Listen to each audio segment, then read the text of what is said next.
Happy Thursday to everyone. This is Palmetto Sports Daily. Rick Henry here in Columbia. And on the show today, we have Teagan Brown down in Myrtle Beach, Kevin Bilodeau in Charlestown, and Carmine in the upstate Greenville. Hello to you all, and we're going to kick off with some college football. Gamecocks, another big challenge for USC. They stand 3-3. You got 6 games left in the regular season. Last year, they won their last 6 regular season games to finish 9-3. But what a gauntlet they are in the midst of right now. It started off last week at LSU. This week, the Oklahoma Sooners. Oklahoma will be looking for revenge for their loss to the Gamecocks last year in Norman. Now, USC quarterback Lenore Sellers, he's been under a lot of pressure this season, and that goes with being a quarterback in the SEC because of all the defensive guys who are going to wind up being first-round draft picks that you're going to go against. But right now, the Gamecocks rank right at the bottom of the conference when it comes to giving up sacks. Carolina quarterbacks have been sacked 20 times in 6 games. That ranks 15th out of the league's 16 teams. Now, Oklahoma, they rank number 2 with their defense and quarterback sacks, 22 in 6 games.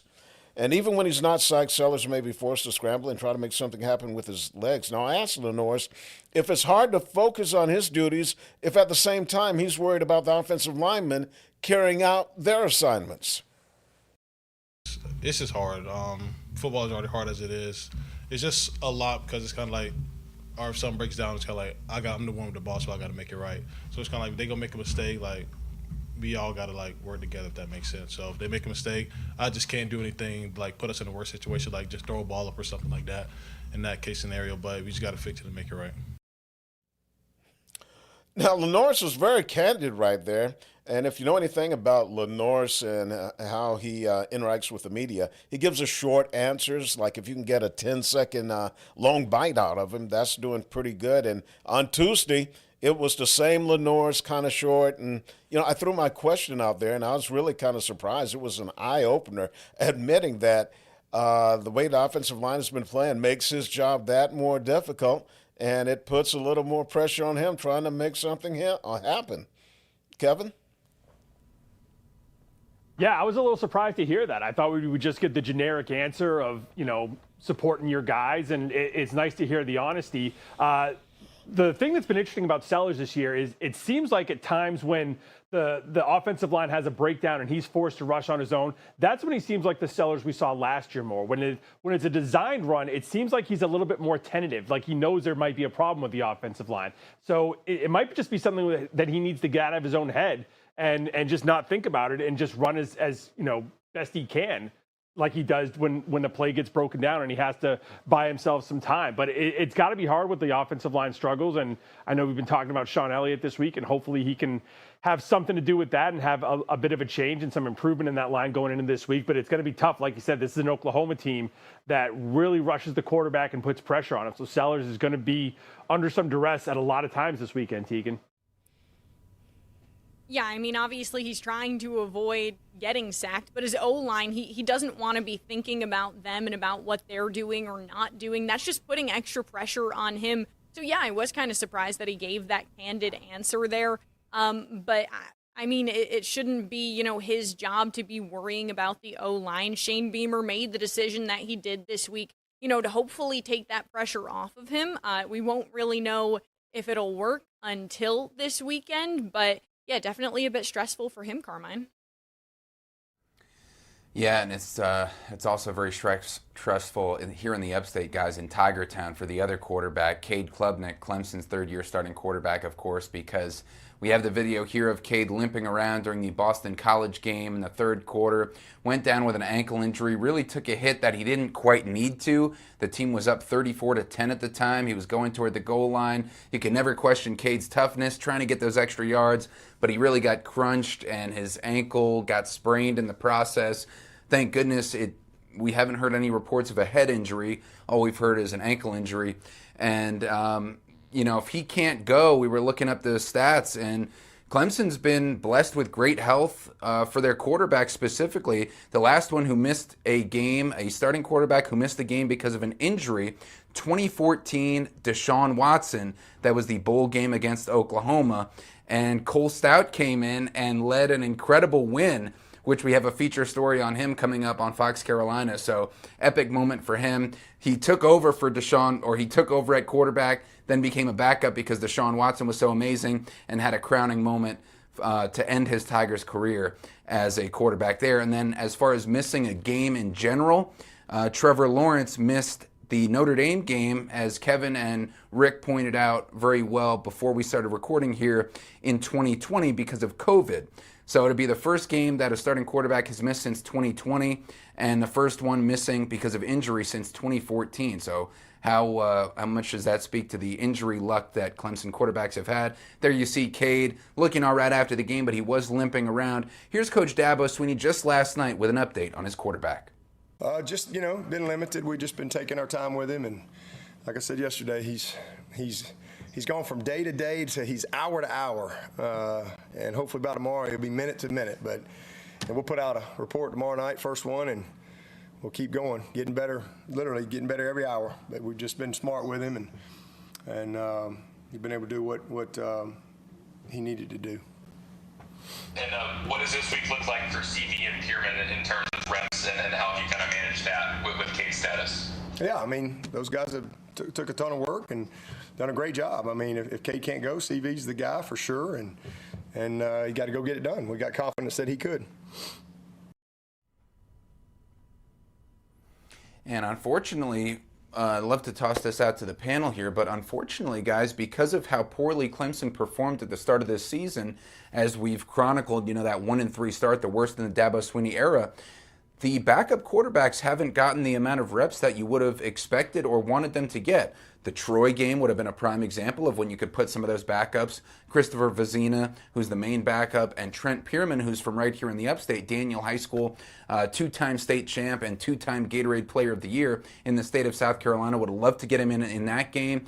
And then, also the Syracuse game, Teagan's Orange did so great in that game, and Clemson was playing from behind the entire game when they were favored by 17.5. That would have been another opportunity. On paper, you would have thought maybe the backup quarterbacks can get in, and we haven't seen really that much in the UNC game and the Boston College game when Clemson has had bigger leads from Christopher Vizina that would give you a lot of confidence in his ability to start a game and win a game in an ACC championship rematch against a very capable SMU team of taking down the Tigers. So I'm personally very concerned with Cade's health, and if he can't go, because not only for his health and being a great kid and hopefully playing out his final year at Clemson, but also because, Rick, the backup situation's not very good from what we've seen. Limited reps for Vizina, but, I'm not super confident that he can go out there and win a tightly contested ACC game. Okay, of the backups that they do have, Carmine, what is the total combined experience playing at the Power 4 level? Not a lot. I think Vizina has thrown like 13 passes or something this season. It's not a lot. Yeah, that is a concern, because now you've got to go in with very little experience playing before a large crowd in a very important game for your team, and I just don't know if the young kid can pull it off. So, wow, that is very rough. Yeah, backup quarterbacks don't always work out, especially when there is such little experience. I'll bring up the Syracuse-Clemson game as an example. Steven Jelly, Syracuse quarterback, got injured in that game. Achilles injury, he's out for the rest of the season. Syracuse puts in Ricky Collins, and it's not been a good time as a Syracuse fan, guys. But besides the point, Ricky Collins he didn't have the snaps. He had some time at LSU. But, being put in it just wasn't to the level I think that Syracuse fans expected. But also a backup quarterback situation here with Coastal Carolina. Of course, Tad Hudson went out during the ULM game. He's questionable according to the Sunbelt availability report from last night. So Samari Collier, we still don't know if he's going to be really the one playing tonight, but he had very few snaps. He was put in a couple of games throughout the season for just 1 or 2 snaps. But going in for the ULM game was his First time this season actually getting in there. He did pretty decently. The rain was a factor, so I don't know if we know his full potential yet. But yeah, backup quarterbacks are always, a bit of a question mark, Kevin. We did this a couple of weeks ago when Lenora Sellers got hurt as well. And how healthy does Cade need to be for Clemson to have to put him in there in this game against SMU? Carmine, if Cade is 75%, you still play him over Vizina. If he's 50%, you still put him out there. Because like Rick said, this is an important game against SMU. If they're going to, drag their way back into bowl contention and, hopefully rely on some upsets to maybe get back into conference contention. But how healthy does Cade need to be for you to play him? Yeah, and I think we had some great points about Lenoris' health because that was a head injury at the time. I think that was quite a bit different than the ankle injury that Cade's dealing with. So I think if he's 75%, if he's able to somewhat move, run a few bootlegs, I'm not saying an incredible scrambling ability like we usually see out of Cade where he's, super mobile, capable with his legs. But I think if he's 75%, because Christopher Vizina, I just checked, guys, has thrown 7 passes this season, and one of those was an interception. So it was on 4th down, though, I will say that, in the Boston College game. But I think you got to play Cade if at all possible. So hopefully, he's ready to go. We will get an update. 10 o'clock tonight is when the injury report comes out for this week's game. So we'll see if he's on the injury report, if he's questionable, probable, and where he lands, Teagan. But hopefully he's able to go. I would be very concerned if I was a Clemson fan if he's not.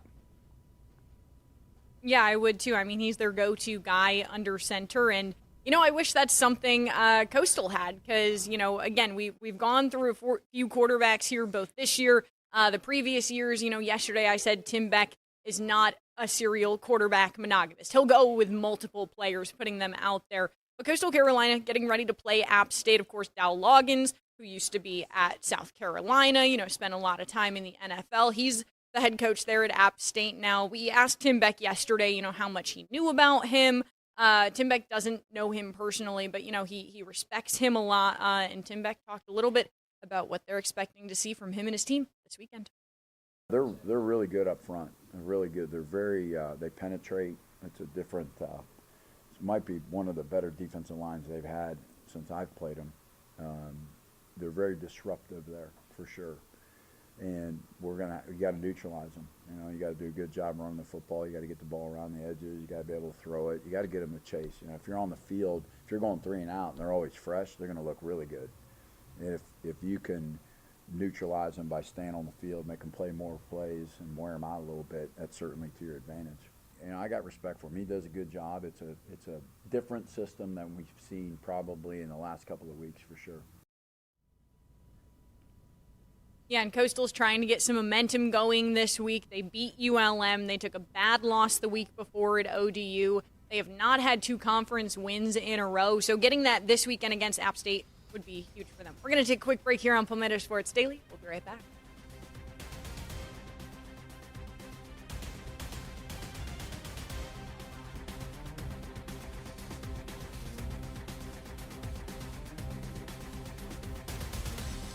Welcome back to Palmetto Sports Daily, and not only is Clemson football's matchup hosting SMU, a rematch of the ACC Championship, but it's also the breast cancer awareness game, and it's a cause that's been near and dear to the heart of Dabo Swinney and his family and his All In Foundation since they created the All In Foundation back in 2010, and they've helped raise more than $14 million for breast cancer research. 1 in 8 women will be diagnosed with breast cancer during their lifetime, and one of those women you see right there, Dabo's sister-in-law Lisa, diagnosed with breast cancer at just 37 years old and passed away in 2014.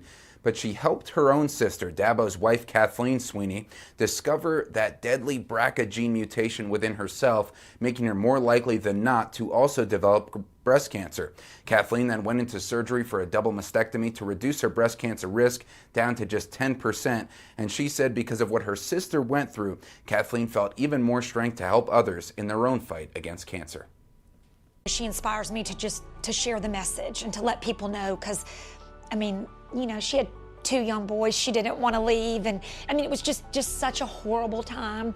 But if something good can come out of it, so then that's what I feel like I'm here for. Dabo laughs. He's like, sometimes, people aren't always happy with him, or we lose or whatever.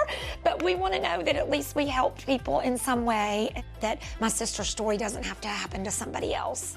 One of our core values is servant leadership and to serve other people. You can't lose when you help other people win. I wanted to teach our players how to serve, and no better way to teach them than to be an example, and to be able to use this platform that we just, God's just given me. I mean, I haven't done anything to deserve this. Just God just like blessed us with this platform. Okay, one of these days when I get there, He's going to say, well, what'd you do with it? Just won some games, made some money. Did you make a difference in anybody's life?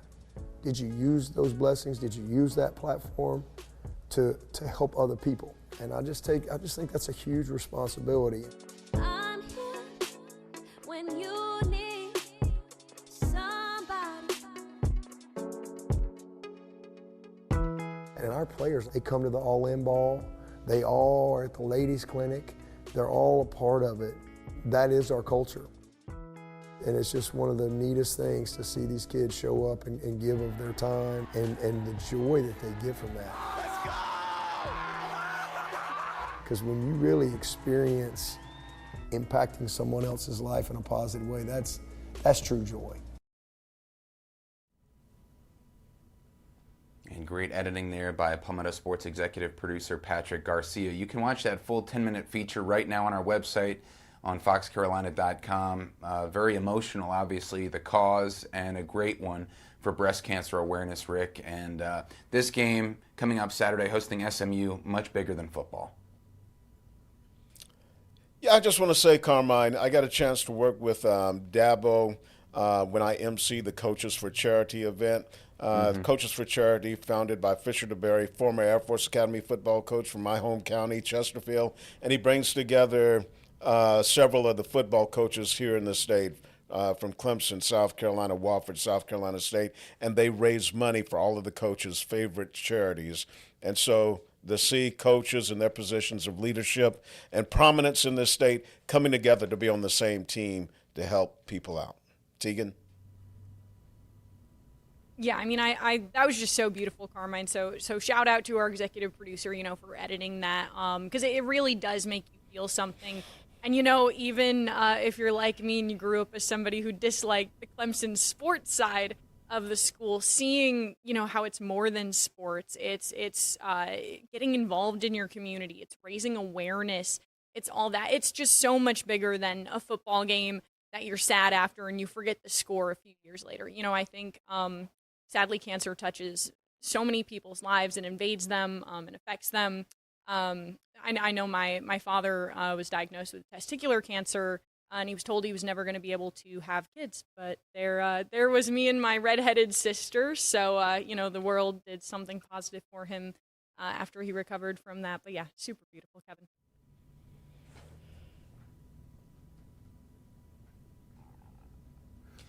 Yeah, very well said. And as a miracle child myself, it's great. All right, we'll be right back with some more sports talk. We will get back to the game, even though it's bigger than the game, right after this.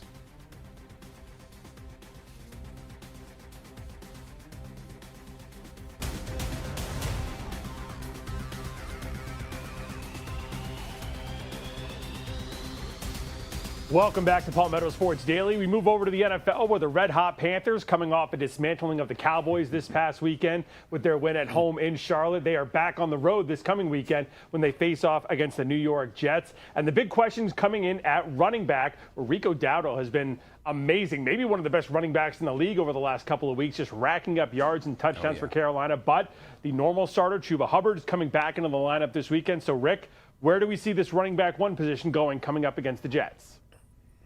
Okay, we have some video of Chuba Hubbard returning to practice. He's missed the last 2 games dealing with a calf injury, but boy, has Dowdle been the man. In those 2 games, he totaled 473 yards from scrimmage. Sunday against my Cowboys, set a franchise record, 239 scrimmage yards. So who's going to be QB1 when Hubbard is completely healthy.